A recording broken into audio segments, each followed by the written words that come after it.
Live from Nashville, Tennessee, it's theTHREE.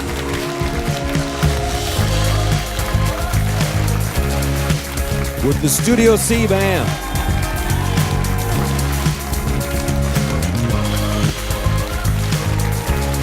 And here's your host, Laura Harris-Smith. Hey guys, how you doing? Well, welcome to theTHREE, the only television show that looks at the crazy current events shaping our world and how they are shaping you, body, mind, and spirit, because they are. But let's look for just a minute. What is a current event? Well, the term current event means, and this is a noun, present time news or events concerning important people, places, things, and ideas. And they're also called current affairs. Now, you know, they're the stories that are influencing your decisions right now. We hear a story about a burglary, and so we go and buy extra locks. Or we hear a political rant by our opposite party of choice, and we decide to cut out all of our friends who disagree, with us. So these things are they're like an ankle-deep current. It's constantly running through your life, and thus the term current affairs, I say, or current events. Well, a major theme, when you watch the news these days, the daily unrest in the Middle East, you can't deny it. Abraham's sons, Ishmael and Isaac, they're still fighting every night on the 6 o'clock news. And so, you think about Israel versus Palestine. What does it all mean? How can this tiny little country, Israel, how can this tiny dot on the map be such a major player on today's, political and socioeconomic scene? The reason is because they're not a tiny dot on the map. They are God's heart. Israel, God's chosen people, through which to bring a Messiah, which he graciously did. He has come, but God's not done with Israel, okay? And you can't read your Bible and deny the huge role that she's going to play in the season of the countdown towards that Messiah's second coming, a season in which you, whether you know it or not, are in. That's what you're currently living in. So today I have two guests who are going to answer a lot of questions for us about why that even is, and how that works, and where we are on the timeline that God has established for our world. My first guest is a rabbi. He is the president and CEO of Jewish Voice Ministries International and the author of several books, including A Hope and a Future, A Rabbi Looks at Jesus of Nazareth, A Rabbi Looks at the Last Days, and A Rabbi Looks at the Afterlife.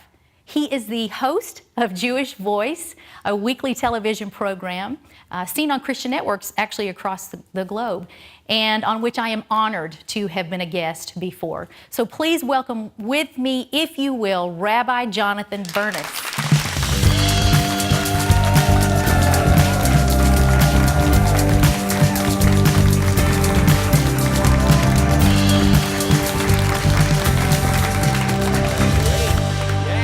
This is a first. So I went to Arizona to be on your show on Jewish Voice, and it was interesting because the airline wound up having this major breakdown and their computers all went out for 5 days, and I was stuck in Arizona. It's probably too hot. It was 103 degrees, and anyway, but your staff just took such good care of us, and it was a wonderful trip. But I am glad that you're here. And the reason that I invited you on is I believe there is a very elemental, fundamental thing that we need to discuss first, and that is, why is Israel important? To myself as a believer in Jesus, why is that important to me? Can you just start with that basic foundation that a lot of people don't get? Well, first of all, let me congratulate you, Laura. This is awesome. Guys, you're fantastic. I'm really excited to be part of the launch of this. Thank you. And I'm so glad you're starting with Israel, because everything starts with Israel, both the land and the people of Israel. The story for every Christian who has a relationship with Jesus includes from the beginning the land and the people of Israel. And you can't divorce your faith from that little dot of land. It wasn't established in 1948. It was established by God himself in the beginning, goes all the way back to Abraham. Both the land, that was the land where God said, go and sacrifice your firstborn son, giving us a picture of the sacrifice of Jesus at Calvary. And this is the people that bring to us the Messiah, the people that God calls to be a prototype for the people of God. So Israel is central. That if take a target, and the bullseye, the yellow is Israel. That's why it's so important. I believe that. It was revelation for me. I guess it was probably 1993 when I read in Romans 11, we are grafted in. We're grafted into them. And I think there's this replacement theology going on in the church where we read in Scripture something happened to Israel and we say, oh, well, that's no longer for Israel, that's just for the church. It's for both, but there is a definite undercurrent, a theme that's going through Scripture. You see Israel on the world scene. It's playing out. It's the things that are happening in the Bible. It's everywhere if you look for it. Yeah. The problem is that there's a blindness that's been created by this term replacement theology, which simply lures the idea that because the Jewish people as a nation rejected Jesus as their Messiah, God rejected them. And then those that became the church, the Gentile nations that embraced the Jewish Messiah, blamed the Jews for killing their God. Well, it's not their God is the Jewish Messiah. Their God is the God of Abraham, Isaac, and Jacob, and that truth needs to be restored to the church. And when it is, it's going to release great power. Right. Well, I've got hiding behind my little three pillow here. You like my three pillow? I've got my new book. Yes, your new book, Unlocking the Prophetic Mysteries of Israel. Dive right in. Oh man! It's anything, blank slate. What do you want to tell us? This is the result of a looking rabbi. A rabbi looks at this. A rabbi looks at that. So my journey, which has been a 39-year journey now since college, has been to understand spiritual truth. What does it mean for me as a Jew to be on this earth, to be alive? And it wasn't explained to me as a child. I learned about the history of Israel growing up and Abraham and Moses and the great men of faith, but I never learned about what it meant to have a relationship with God. So at age 20, when God apprehended me and I was born again, my life was completely transformed. And from that time, I've been looking at things like, who is Jesus? Who is the real Jesus? He's not the God of Christianity, son of Mr. and Mrs. Christ. That's what I was taught, that Jesus was son of Mr. and Mrs. Christ, the God of Christianity. But he is the promised Messiah of Israel. And he's so much more. He's the King of Kings, the Lord of Lords, the mighty God, the everlasting Father, the Prince of Peace. And so I pursued trying to understand who Jesus is and was. And I put that into a book. And then understanding this time that we're living in now, what we Christians call the last days or the end days. And then afterlife. What does the Jewish people believe about the afterlife? What did they used to believe? Well, that's changed. Let's talk about that. Yeah, what about that? That's changed. Well, that's a long answer. 2 Jews, 3 opinions. Or 4 opinions. Jews are split on it. In ancient times, there was a debate between whether there was or was not an afterlife. But if you dig through the scriptures, the Old Testament particularly, it's veiled, but it's there. In the New Testament, it's very clear that there's a life after death, and the decision we make in this life determines where we spend eternity. So that should be important to every one of us. And then I moved into a focus on Israel, and that's what this book is about. What are the key things about Israel? And when I talk about Israel, Laura, I'm talking about the people and the land of Israel that actually unlock mysteries for Christians. Just one example. And that part right there is what I want to get to after our break. I'm actually, because I know about breaks. When we come back, we're actually going to have a conversation with Dr. Don Finto, and then we'll bring it all back around. We're going to get the three of us on the sofa. That's going to be interesting. Okay, you guys don't go away. We'll be right back.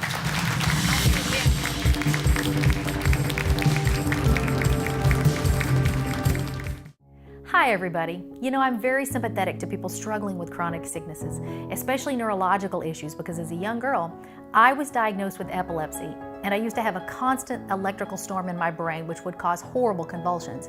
Well, those decades of suffering, combined now with my degree in nutrition and my growing respect for essential oils and the amazing healing properties God put in them on the third day of creation, compelled me to create my very own oil blend called Quiet Brain. Quiet Brain is different than any blend I've ever seen because it's comprised of oils whose special composition is sesquiterpenoids, and they can cross the blood-brain barrier, which not all neurological medicines and not even all essential oils can do. But Quiet Brain's 8 ingredients, frankincense, myrrh, sandalwood, lavender, and more, do. Our case study resulted in testimonies of considerable relief, elimination, at the very least support, for PTSD, insomnia, migraines, stress, anxiety, seizures, and more. These aren't medical claims. Everybody's body varies, and so your results will vary. But they are testimonies that cannot be argued with. So go to quietbrainoil.com for our patent-pending oil.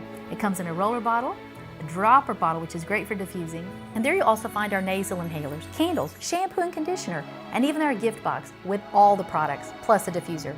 And download the free ebook while there to understand the science behind Quiet Brain. Again, that's quietbrainoil.com. Hey, what do you think of when I ask about your health? Probably just your diet, weight, or a sickness. But health involves so much more than just the body. You also have a spirit and a mind that need nourishing, and the Healthy Living Handbook is going to do just that. It contains a top 10 list of healthy living habits for your spirit, where we'll discuss your prayer life, the Holy Spirit, things you may be substituting for God and not even know it. Then Section 2 contains a top 10 list for your mind. I'm going to help you get organized, deal with stress, help you laugh more, and never be discouraged again.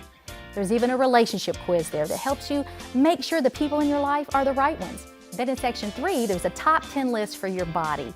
We'll study the 3 biggies, meat, wheat, and sweets, and other things like weight loss, water consumption, and there's even my essential oils list that tells you which oils help the top 50 common household ailments. Go to lauraharrissmith.com and get your copy of the Healthy Living Handbook today.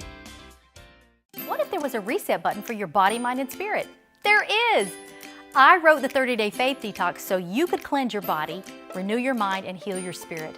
There are 30 daily devotionals to confront emotional residues from past trials, what I call faith toxins, prayers to refresh your spirit, and then through yummy strategic foods, each of your 15 body systems are cleansed for a total body detox. People are losing weight and gaining faith. Go to lauraharrissmith.com today to get your copy of the 30-Day Faith Detox.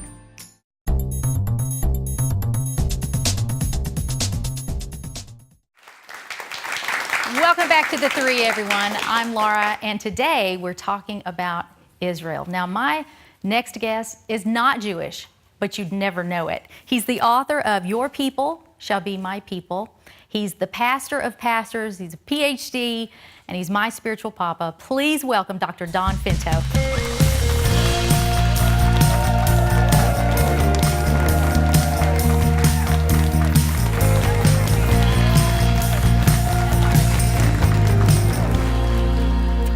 Well, you're going to hear me refer to him as Papa Don because that's what I've called him for many years. That's what many people call you. You're a spiritual papa to many. One of the things that I have learned the greatest amount about from you is Israel. I joke and say if you were to cut Don Finto, he would bleed Israel blue and white because you just love Israel. You love her so much. Can you just explain to us, I have never asked you this, when did that first happen for you? Well, like most of the church, I was, without knowing it, didn't intend to be, was replacement theology. When I read Isaiah, for example, and it said something about Israel, I thought it meant church. In fact, there are some Bibles that do that. Yeah, and so I didn't know that. I mean, I wasn't anti-Israel or anti-Jewish as far as I knew, but I thought God was finished with Israel and the church was now the new Israel. Right. But when I went to Belmont, after teaching at Lipscomb University here for a while. And then I went to Belmont Church back during the Jesus movement. And these hippies that had turned Jesus freaks, some of them were Jewish. Wow. And some of them started coming to Belmont. And they began to deal with their own Jewishness. Unlike all through the centuries, when a Jewish person has come to faith, both the Jewish community and the church has said, you're not a Jew anymore. Right. You're a Christian. And so the Jewish people that came to faith through the centuries became a part of the Gentile community and lost their Jewishness. But here were people for the first time that were saying, wait a minute, we're Jewish. And this is our book. And we're always Jewish. We wrote this. And, you know, a funny thing, Laura, one of my Catholic read friends was not all that surprised when he found out that Jesus was Jewish, but it totally blew him away. He found out Mother Mary was Jewish. Oh my goodness. That was just too much for him. So many Jews believe that it's a conversion. You know, we refer to it as a conversion. It's a completion. Absolutely. Yes. No. I mean, because the word conversion, you change, yes, but the word conversion gives you the idea that you've changed to a different religion. And so anyway, these Jewish people started saying to me, well, hold on a minute, wait a minute. Are we grafted into you, or are you grafted into us? Isn't this our Messiah? He's Jewish. And so I had to start thinking that direction. It became this. How many copies have sold now? I don't know. Promise Keepers gave away 55,000 just in the first year anyway, or two. We're well into the 6 digits. And then let me tell you something that happened which touches on this whole thing. Several years ago, Charisma, God bless them, good magazine, I take it. But they interviewed a lot of the Jewish brothers and sisters in Israel, and that is changing the face, that people are beginning to recognize the Messianic community, all this kind of thing. But when the magazine came out, the editors didn't get the whole picture.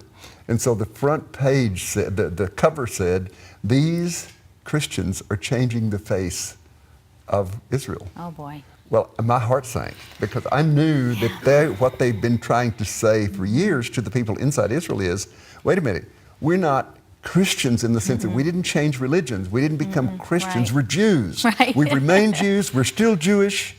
And we're going to remain Jewish, but we believe that Yeshua is the Messiah. Big difference. So anyway, Eitan Shishkov, whom you and I both know, wrote a letter to the editors, and they published it.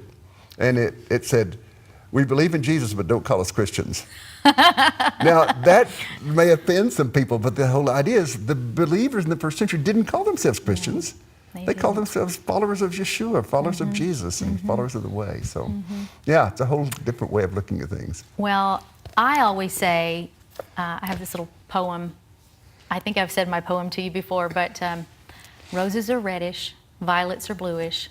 Thanks to Jesus, we all can be Jewish. Exactly. Hey, let me tell you one more thing on this. I walked into a little bakery here in Nashville some years back, and there was a Jewish lady with some Belmont ladies that were sitting, and she motioned me to come over, and then she put her hands on my hip and she said, "Are you trying to convert all the Jews?"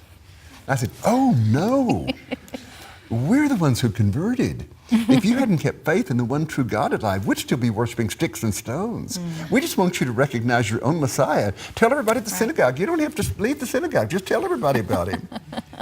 That's awesome. Anyway. Oh, okay. Well, it's our joy.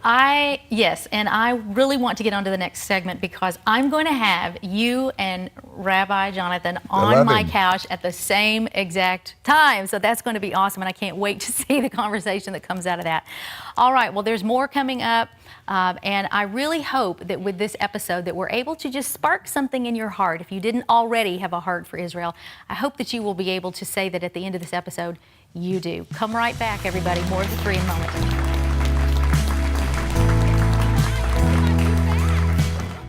Hi, everybody. Thanks for watching theTHREE. But you know, it dawned on me that I really need to officially introduce myself to many of you, even though I've been in television for 50 years.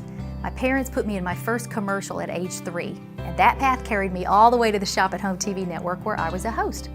I'm a wife of 34 years to Chris, a mom to 6 adult children, and a grandmother to 8 so far. I'm an author of, goodness, over 20 books and ebooks, and whatever I write, you can count on the fact that it will help you physically, emotionally, and spiritually, because my passion is body, mind, and spirit health.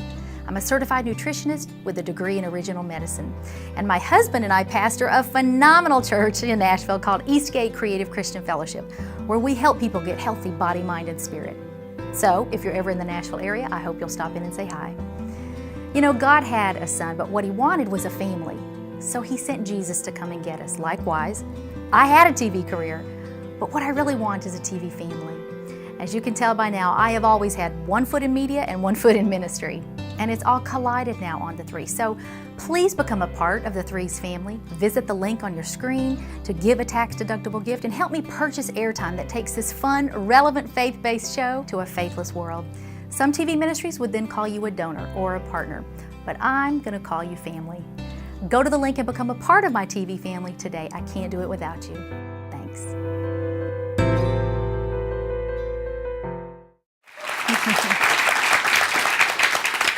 Hi, everybody. Welcome back to The3. I am so excited that today I can plant some seeds in your heart for Israel, that you would learn to love her as Christ loves her. And I have here on my couch today Dr. Don Finto and Rabbi Jonathon Bernis, and we're going to have a conversation, guys. I always try to say that on this panel we'll have the three of us, okay, but we will have a body, mind, and spirit perspective on everything, because that is God. He is the Trinity, the triune nature of God, right? And so we're made in His image. So I want to start with this. Papa, I want you to talk to us about just emotionally, how can we be a good friend to maybe a Jewish person in our life? Maybe they have a bad impression of us as Christians or whatever. How can you do that? How can you be a good friend to your Jewish friend? Well, in the first place, we have to realize that they are the host people of the world. We worship their God, their Messiah. And we, I believe, are committed to loving them. We have to love them whether they ever accept the Messiah or not. We love them because they're God's people. Right. But in doing that, and as Paul says in Romans, by showing them mercy and by being merciful to them, more of them are going to come to faith. Right. Because they just will. I mean, and what pulsates through me, as you know, is that I believe this is the day for Jewish people to come to faith. Yes. That's why Yes. Jonathan didn't come to faith because he wanted to. He came to faith because God called him, and it's happening all over the world. And Paul says if their transgression means riches for the world and their loss means riches for the Gentiles, right. how much greater rich will their fullness bring? When the Right, Jewish right. people start coming back to faith, it releases revival all over the world. Well, speaking of the world then, I'm going to take the physical seat for just a minute. I'm going to do a little spin on this. Let's talk about the physical relocation of the American Embassy to Jerusalem. That was it. Which one of you wants to tackle that? Wow. What did you think when you first heard that? Either Well, one of you. I was amazed. I Well, was that President Trump did it. Finally. I actually believe that, biblically seen, his decision to agree with God from 3,000 years ago is one of the greatest decisions, one of the most biblically prophetic decisions that a president of the United States has ever made. Because Jerusalem is the capital of Israel. It is. Not only today's Israel, but all of Israel. And you know, most people don't know is that the U.S. made a decision 23 years ago Yes. to move the embassy, and they've been delaying I did not know the that. move. Most people don't. Wow. Yeah. Delaying it by executive order for 23 years. Every 6 months, delaying it, Yes. and finally President Trump said, "I'm not signing this delay order. We're going to follow through with this commitment," and I honor him for that, and God's going to honor him for Well, that. and he said, I mean, really, one of the statements that he and Nikki Haley made was that we've made that decision for 23 years, hoping to bring peace to the Middle East. Right. It didn't for 23 years. Why do we think making that decision not to move it is going to bring peace when it didn't for the past 23 years? Right. Let's try something different. Yeah. Let's agree with God. Yeah. And I love all the talks about peace and let's find peace, but every time I hear that they're trying to give away a piece of the promised land, something in my heart, I see those biblical characters receiving it, you know, those people that we esteem that went in and took that promised land, and everything in me says, no, don't give away an acre of it, don't give it away. Lord, Peace it's the is wrong. wonderful, but That's the wrong piece. that's It's the wrong that's type of spelled peace. differently. We're looking for we're looking for That's exactly right. PEACE. not a piece That's of. exactly right. Well, Yeah. wrap this up for us then. I'm going to put you in the spiritual panelist seat. You're the rabbi. What is all of this coming to in this day and age? What would you say the greatest challenge is to us as believers, but also to the Jewish people to realize the clock that we're on? Where do you think we are? Where do you think we're going? Well, I think we are in the end of the end days. And I don't know if that is 2 years, 3 years, 5 years, 10 years. We're much closer than we were 10 years ago. I can tell you that. And we need to be ready. We're very careful about not appointing days, but to be aware of the seasons. Right. And we are in the season of the end. The fig tree has blossomed. Israel has been restored. Jewish people are coming back to faith. The gospel has to be proclaimed in every nation. And every believer needs to prepare themselves and be about the Father's business. Jesus said it this way, I must do the work of him who sent me while it is yet day, for night will come when no man can work, and that happens suddenly. So draw close to the Lord, proclaim your faith, cultivate the ear to the Spirit of God, and obey, and everything will go well. You know, we bar mitzvahed all of our sons at the age of 13. We bat mitzvahed all of our daughters at the age of 12. And we had our own little spin on it, you know, when they signed a purity pledge. We gave them their purity ring. It was a beautiful evening each time.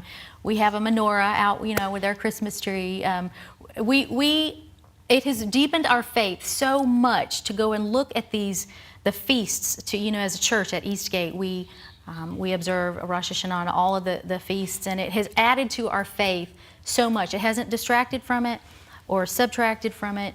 It has only deepened my knowledge that God sent a Messiah into the world. We don't have to keep looking for him anymore. He's not coming the first time. He's already come the first time. The next time he comes, it will be for the final time, and it will be to take the church with him. I believe that. And I see pieces of a puzzle, and I know you do too, Papa Don. Pieces of a puzzle coming together, restorations that God wants to bring back to the church. And one of those restorations is Israel. Yeah. And Christians understanding his faithfulness to Israel, faithfulness to the Jewish people, and the call on the Jewish people to stand in the gap and to fulfill their call back to the people that brought them the gospel. Right. And It's God's so true. calendar. It is God's calendar. Yes. God has a calendar. We have a calendar. He's never going to get on ours. We better get on his. I agree. Pick up a copy of these, guys. Pick up 2 or 3, actually. Your People Shall Be My People by Don Finto and Unlocking the Prophetic Mysteries of Israel by Rabbi Jonathon Bernis. Thank you so much. It's been a dream come true to have the both of you on my couch. Amen. Everybody, thank you for being on the Three today. And we are happy to say that we are a supporter of Israel, and we hope that you will be too now after this episode. Take care.